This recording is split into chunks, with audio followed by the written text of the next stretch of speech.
Was there ever a team in the time that you were playing that most people wouldn't expect, but that you just dreaded coming up against for whatever reason it was? Bolton, I'd say. Bolton. Yeah. What was that for? That team was just hot. It was hard to play against. Sam Allardyce was the manager, you know. They had Kevin Davis, who was an absolute unit up front. JJ Okocha was like the ability. It was just a tough place to go, and I never really did very well there. I always felt going to Selhurst Park was a hard game as well. Like, there's a few like random kind of clubs that you just didn't get on with, but then there was other clubs where I just knew I was going to score. Like Blackburn, I always felt Arsenal. Yeah, I always felt like I was going to do well. Like a Suarez Norwich situation. Yeah. Just like you knew what was coming. Gonna bang, yeah. Tapped in for that one. Absolutely. Yeah. And then I remember seeing this take from you, and I don't know if it was from a podcast or an interview or what it was, but it was about Prime Barcelona versus Prime Stoke. Yeah. And your genuine belief that on a cold Wednesday, they don't win it. I think no, what I was trying to say at that point was they were unbeatable. No team on the planet could touch that team. Yeah. I didn't think. You know, we played against them, but I think if anyone could cause an upset, I feel like that Stoke City team could do it. Right. But it has to be raining. But do you want me to try and back that up? Yeah, somehow? I'm gonna need more. You can't just come saying that and then just be like, yes. Yeah, I mean, we used to watch footballing teams come and just like go, I just don't want to be here, and just you'd see them come off the bus and shrink, and just Arsenal was like, we'd look at fixtures and go, right, we got to stay in this league.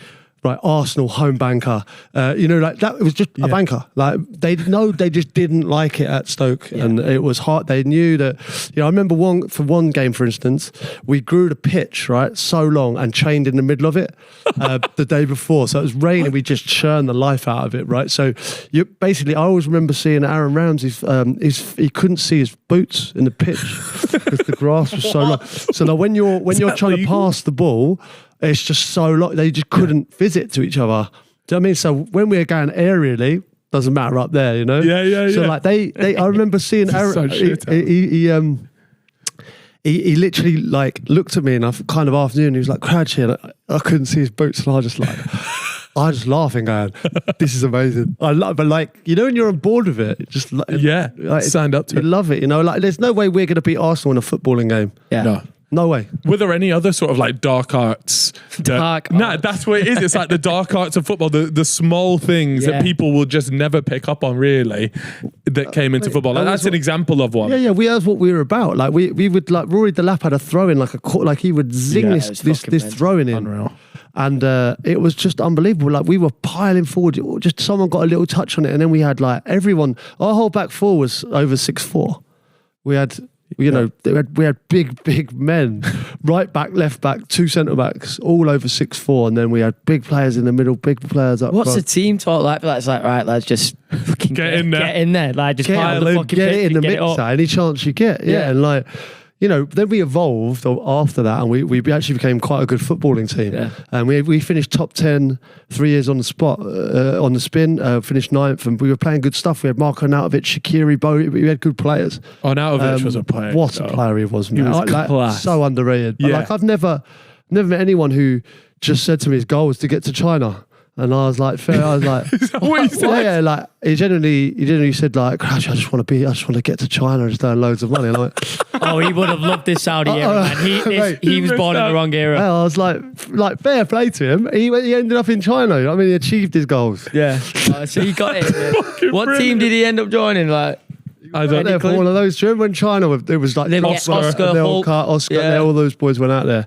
They were getting a bag. Yeah. Oscar was cooking for a while. I mean, it's Chinese league, but he was doing. Didn't last long, that Chinese one, but I think the Saudi one's here to stay. Yeah, something happened with the money in the China one, right, where they couldn't get paid. The government stepped in, and it all just sort of went tits up. I think. It was something like they went on a spending spree, and then all the businesses sort of got a bit shady. A few like the owners and stuff got put behind bars and stuff. It was pretty nuts. Yeah.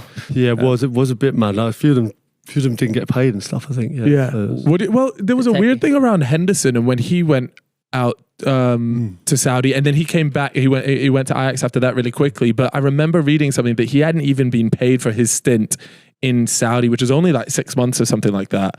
And I just wonder if that's going to happen to more of these players. I mean, Tony just went out there as well. No, I think the problem is if you don't see out your contract, I think, it looks bad for the league. It's like, hold on a minute, you've come over and then you can't settle.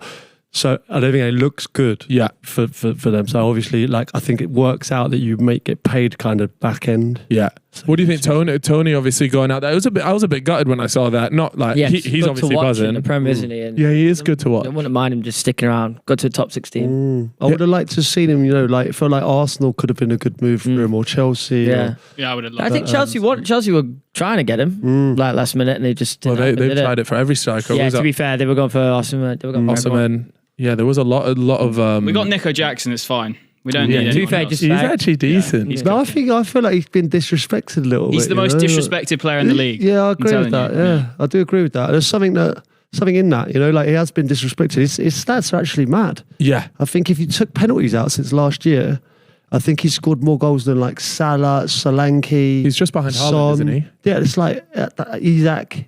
I mean, that's mad to think. I mean, no one, I think, would put him like that. So maybe we should start respecting. Speaking of Chelsea, and this one is actually, if you haven't been able to tell already, he's a Chelsea fan here. He really wants to know about this scenario that happened. Oh, yes. This cracked me up at the time, man. So what was it, 2016? No, it was 2018. 2018.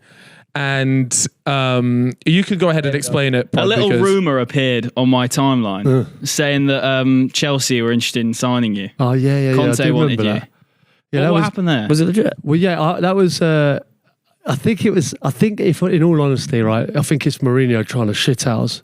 And I think it was Mourinho who was the manager at the time. And I think he tried to sign a number 9 and didn't get his man or who he wanted, you know what I mean? And they were like, look, we can't afford him, this and that. So then this is what I think. Yeah. He starts shithousing in the media, right? We'll start going for Crouch, Ashley Barnes. I think Andy Carroll got mentioned. I think kind of every big unit in the lower echelons of the league at that time. Just trying to shithouse the owners and, say that's what I believe. Yeah. I don't think it was ever true. But you never had a conversation. No, I mean, listen, I used to train a Batsy when I was a kid. I was a Chelsea fan as a kid, believe it or not. I've got big ties to the club, but I haven't anymore. But when you play for Tottenham and Liverpool, you kind of lose sight of all that, really, unfortunately. Yeah. Well, Raheem Sterling's making his way around. Who's the one that he's missing right now? He's missing one club. United. But United, there was talks about a little swap. Or something going on there. Yeah. Has anyone ever played for City, United and Liverpool? City, United. Is that one of these pub quiz questions? City, United and Liverpool. Yeah. I don't think they have.